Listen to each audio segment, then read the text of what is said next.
지역의 현안을 시시각각 다뤄보는 헬로 이슈 토크 시간입니다.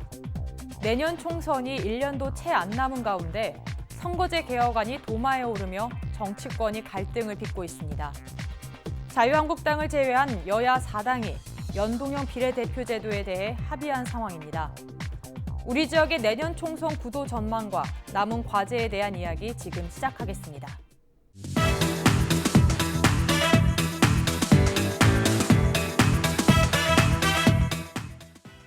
네, 21대 총선이 이제 1년도 안 남았습니다.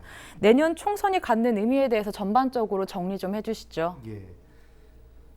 내년 4월 15일 제21대 총선은 크게 세 가지 의미로 우리가 해석될 수가 있겠습니다. 첫째는 문재인 정부의 중간평가 성격이 매우 짙을 수밖에 없습니다.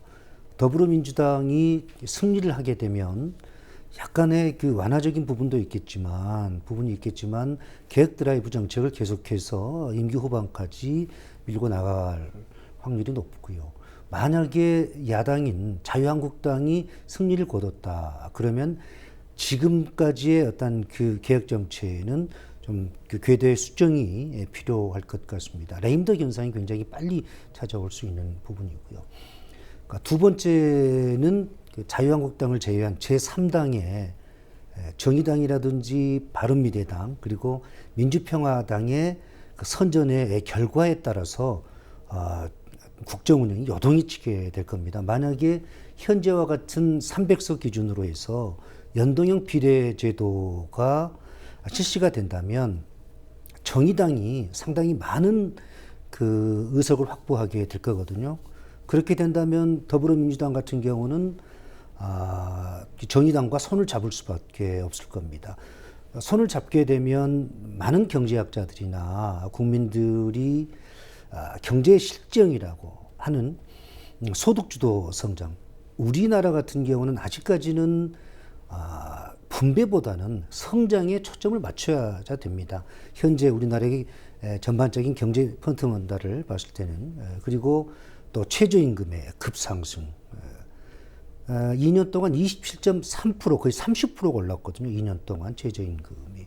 더욱이 우리 지역 같은 경우는 소상공인들이 많은 비율을 차지합니다. 그래서 이러한 급격한 최저임금의 상승, 또 주 52시간 노동시간의 제한, 또 탈원전, 친노동, 반기업 정서, 이와 같은 경제정책의 실기라고 하는 이러한 그 정책을 유지할 수밖에 없을 겁니다. 왜냐하면 정의당과 손을 잡아야 되기 때문에. 그러면 결과적으로 더불어민주당의 입장에서는 대선에 결코 긍정적인 영향을 미치지는 못하게 될 겁니다. 세 번째는 가장 핵심적인 부분인데요. 바로 수도권에서의 표심의 향방입니다. 수도권의 표심은 다음 대선의 바로미터가 될 수가 있거든요. 지난 2016년 그 20대 총선 때 당시 민주당이 25.5%를 차지했고요. 당시 국민의당이 26.7%의 전국적인 득표율을 얻었습니다. 따라서 민주당의 고정표라고 하면은 한 25%에서 35% 이 사이 되거든요.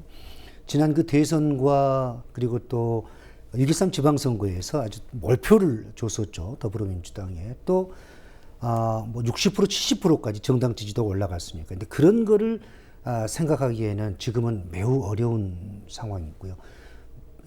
자유한국당에도 고정표가 약 한 25%에서 30%는 있습니다. 그러면 수도권의 표심, 만약에 내년 총선에서 수도권의 표심이 가시적으로 자유한국당으로 이동하게 된다. 그게 만약에 보여진다면 문재인 정부의 임기 후반은 급격하게 아마 혼란을 이야기하게 될 겁니다. 예를 들어서 공무원들의 복지 부동, 또 측근 비리 이런 것이 이제 터지게 될 거고요. 그렇게 된다 보면 레임덕 현상이 아주 급격하게 나타나게 될 겁니다. 그래서 전국의 혼란이 야기될 수밖에 없는 상황이고요. 그렇지만은 만약에 더불어민주당이 내년에 압승을 거뒀다. 그러면은 좀 달라지지만 얘기가 만약에 그렇지 못한다 했을 때는 어떠한 선거 결과에서도 더불어민주당에게는 유리하지 않는다. 이런 말씀을 드리고 싶습니다.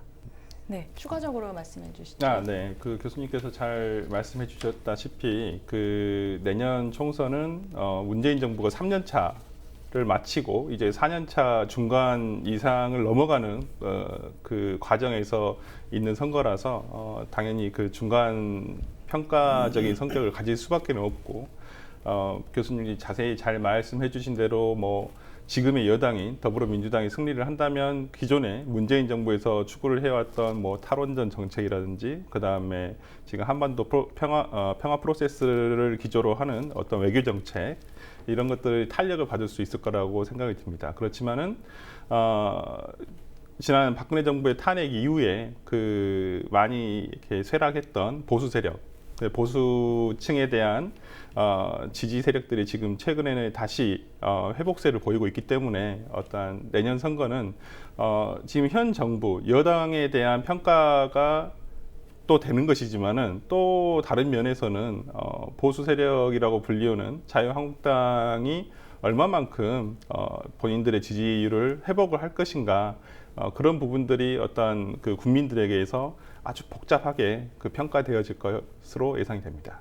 또 이제 전남은 특히나 이제 타 지역에 비해 경제적으로 지금 현재 상황이 조금 어렵지 않습니까? 네, 그래서 이 경제적인 어려움을 극복하기 위해서 이제 지역 국회의원의 역할이 무엇보다 중요한 것 같은데요. 내년에 총선에서 우리 유권자들은 어디에 초점을 좀 맞춰서 후보자를 선택해야 할까요? 예, 내년 그 4.15 총선은 우리 지역의 최고의 아젠다는 누가 지역의 발전의 최고의 적임자냐, 또 세대 교체. 지금 정치적인 피로감이 많이 쌓여 있거든요. 기존의 정치인들에 대해서 우리 지역의 유권자들은 정치적인 피로감에 많이 쌓여 있습니다. 그래서 새로운 인물을 요구하게 되는 그런 상황인데요. 지방의원이나 국회의원도 열정이 있어야 됩니다. 열정에 의한 성의와 노력, 즉 지역경제 발전을 위해서 열정을 가지고 노력을 했을 때 좋은 성과가 나타나거든요. 이러한 열정을 가지고 지역의 주민들을 위해서, 지역의 발전을 위해서 봉사하고 희생할 수 있는 그런 정치인은 새로운 정치인이거든요. 새로운 인물이 나와야 그런 열정을 가지고 정치를 할 수 있는 겁니다. 구정치인, 즉 기득권의 정치인들은 기득권을 유지하기 위해서 자신을 위한 정치, 자신을 둘러싸고 있는 패거리 정치를 하게 되거든요. 결과적으로 지역의 발전을 위해서 결코 도움이 되지 않는다 말씀을 드리겠고요. 우리가 뭐 인물 중심, 세대 교체 얘기하는데 무슨 나이가 젊다고 그래서 새로운 인물이고 인물 교체 이런 뜻이 아닙니다. 네, 추가적으로도 말씀해 주시죠. 네. 말씀해 주신 대로 어떤 새로운 인물을 위주로 하는 세대 교체도 물론 굉장히 중요합니다. 아까 말씀해 주신 내용 중에 참 와닿는 내용이 그 나이가 중요한 기준은 아닌 것 같습니다. 어떤 생각을 가지고 어떤 경험을 가지고 그것을 지역과 국가를 위해서 어떻게 표현하고 활동을 할 것인지가 가장 중요하다고 생각이 드는데요. 지금 20대 국회를 보면 저 개인적인 생각만 그런지는 모르겠지만은 상당히 참 뭘 하고 있었나. 또 물론 의원님들이 대부분 다 많은 활동을 하고 계시지만은 이게 국민들에게 피부로 와닿는 어떤 활동을 하고 있는 것인가라는 것은 조금 의문이 들기도 합니다. 특히나 이제 전남 지역 같은 경우에는 경제적으로도 상당히 지금 재정 자립도가 굉장히 낮죠. 이것을 어떤 방법으로 좀 더 발전을 시킬 것인가, 또 어떤 산업을 통해서 더욱더 육성을 할 것인가 이런 것들을 좀 고민을 해봐야 되는데 물론 지금 전남에 현재 현역 의원으로 계신 지역구 의원이 지금 10분이 계시죠. 그 10분이 계시고 비례대표 의원까지 하면 목포에 이제 정의당의 윤소아 정의당 원내대표가 있으시고 또 여수 같은 경우에는 비례대표로 바른미래당의 최도자 의원까지 해서 어찌 보면 그러니까 여수라든지 목포, 그다음 전남을 기반으로 두고 있는 국회의원이 한 12명 정도 된다고 볼 수는 있거든요. 그러면 그분들이 전남 지역을 위해서 그동안 무엇을 했나라는 것을 한번 꼼꼼하게 따져봐야 될, 체크를 할 시간이 있어야 한다고 봅니다. 이번에 이 주제를 가지고 한번 토론을 하게 되면서 한번 그동안 국회 홈페이지에 들어가 보면 그 대표 법안 발의를 의원실에서 다 한 것들이 다 나오거든요. 공개가 되기 때문에. 보니까 뭐 지금 목포를 지역구로 하는 박지원 의원님 같은 경우는 워낙 이제 오래 되셨지만은 20대 의원을 국회의원직을 하시면서는 총 13건의 법안 발의를 하셨더라고요. 물론 그 대표 발의하신 것 중에서 처리된 것 중에서는 가장 이제 지역에서 이 영향을 미치는 이제 법은 이제 섬해나를 제정하게 된 그 도서개발 촉진법 일부 개정안이 있고, 나머지 이제 뭐 의원님들도 보니까 뭐 예를 들어서 황교안 의원 같은 경우에는 634건이나 대표 법안 발의를 하셨더라고요. 하셨지만은 실제 내용을 보면 실제 처리된 것들은 거의 많이 있지는 않습니다. 그리고 지역과 연관된 어떤 법안들은 또 실제 많이 반영되지 않은 경우도 많고, 또 국회의원들도 자기가 대표 발의를 해서 또 그 열심히 연구를 하고 해서 지역을 위해서 어떤 것이 이 모든 것들은 예산이 다 수반돼야 되는 것인데, 예산이 수반되기 위해서는 무조건 법이 제정돼 있어야 되거든요. 예산이라는 것은 법을 거치지 않고 법에 제정되지 않은 예산을 집행할 수가 없는 거예요, 기본적으로. 그렇기 때문에 내가 이 전남이라는 지역에서 우리 전남이 어떤 것을 위해서 어떤 산업을 육성해야지만 발전을 할 것인가라는 것은 입법 활동을 통해서만 이것이 가능한 것이거든요. 그게 굉장히 중요하고, 그렇기 때문에 우리 전남 지역에서 유권자들이 다음 선거 전에 기존의 현역 의원으로 계셨던 분들, 또 새로 나올 사람들의 어떤 그러한 면면들을 좀 볼 필요가 있지 않느냐라는 생각이 가지고 있습니다. 네, 두 분 다 이제 내년 총선에서는 이제 지역을 위해 고민하는 참신한 인재들, 또 대표 법안 발의까지 확인해 주셔야 된다고 말씀해 주셨는데요. 우리 지역 내년 총선 구도를 좀 어떻게 보고 계십니까? 네, 지금 가장 중요한 것이 물론 선거법도 지금 연동형 비례대표제가 뭐 된다라는 전제 하에서 이제 지금 뭐 논의가 시작되고 있고, 가장 중요한 것은 그 만약 연동형 비례대표제가 이제 된다라고 한다면 일단 선거구 획정 문제가 가장 큰 문제입니다. 선거구가 어떻게 획정이 될 것인가, 그 부분이 지금 문제가 되고 있는데, 아까 교수님께서 말씀해 주신 대로 연동형 비례대표 된다는 전제 하에서는 현재 지역구가 지금 253석에서 225석으로 줄기 때문에 지금 전남 같은 경우에도 예상되는 것은 전남에서 지금 지역구 2개가 아마 조정이 되는 것으로 지금 예상이 되고 있습니다. 이제 저도 거주하고 있는 지금 여수시 같은 경우에는 여수시 갑과 을로 지금 나눠지고 있는데, 인구가 감소를 하면서 지금 지역구를 유지할 만한 최소 인구수가 안 되기 때문에 아마 지금 통합이 될 확률이 지금 가장 높고, 아직 뭐 정해진 것은 아닙니다. 아직 선거구 획정이 안 됐기 때문에, 선거구 획정은 국회에서 하는 것이기 때문에 선거구 획정이 완료가 돼야지만 이 모든 지역구들이 다 이제 정리가 될 것이고, 이 지역구 획정이 어찌 보면 현재 국회의원들의 초미의 관심사라고 할 수가 있죠. 자기의 지역구가 없어지느냐, 또 어디 지역구가 또 신설되느냐, 뭐 이런 것들이 있기 때문에 지금 지역구 획정 문제가 있겠지만은, 현재 전남에 같은 경우에는 2석이 준다는 전제 하에서는 굉장히 치열한 그 현역 의원들과 또 새롭게 또 진입하려는 정치 신인들의 어떤 각축장이 될 것 같은데, 지금 특히나 전남 같은 경우에는 뭐 저번 국회의원 선거 때는 민주당이 거의 참패를 했었죠. 그 전남 지역만 보면 당시에는 이계호 국회의원만 더불어민주당으로 되고 나머지는 국민의당이 되고 그랬죠. 지금 현재로서는 이제 물론 국민의당이 뭐 바른미래당과 민평당으로 지금 분리가 되면서 조금 나눠지긴 했습니다만은 지금 이제 그 기존의 민평당 국회의원, 그 다음에 바른미래당 국회의원, 또 지금 그것을 다시 되찾으려고 하는 이제 더불어민주당의 기존의 이제 정치 신인들이 지금 굉장히 많은 치열한 다툼이 될 것 같은데, 이것과 관련해 가지고는 뭐 아마 바른미래당과 민평당 같은 경우는 뭐 최근에 어떤 그 호남 세력을 제3지대로 하는 호남 세력을 한번 통합을 해보겠다라고 하는 어떤 모임도 갖기 시작한 걸로 보아서는 내년 총선 전에 바른미래당과 그다음에 민평당 간에 어떤 또 모종의 논의가 있지 않을까라는 생각도 들고, 또 무엇보다도 지금 제일 바쁜 곳은 아마 더불어민주당이 아닐까 싶습니다. 더불어민주당 전남 같은 경우에는 지금 뭐 더불어민주당 경선이 아주 치열할 것으로 예상이 되고, 그렇다고 하지만은 뭐 지난 지방선거에서도 확인이 된 부분이 있지만은 전남 동북권 같은 경우에는 더불어민주당의 후보였지만은 자치단체장에서 많이 탈락한 후보들이 굉장히 많습니다. 참패를 한 후보들이 있고 무소속이 오히려 되는 경우들이 있었거든요. 그러니까 민주당에서도 이 경선 시스템을 통해서 지역민이 원하는 그리고 정말 검증된 인사를 통해서 제대로 된 인재를 발굴하는 것이 가장 중요하다고 생각합니다. 네, 추가적으로 말씀해 예. 주시죠.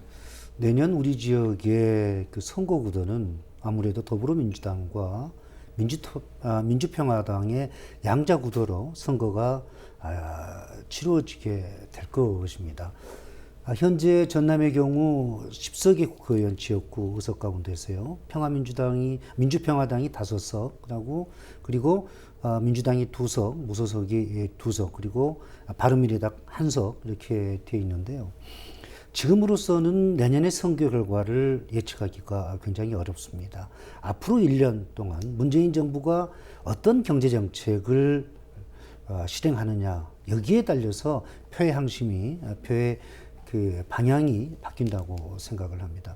지금처럼 많은 그 국민들이 좀 안 된다. 이걸 좀 정책을 좀 바뀌었으면 쓰겠다는 그런 경제 정책들.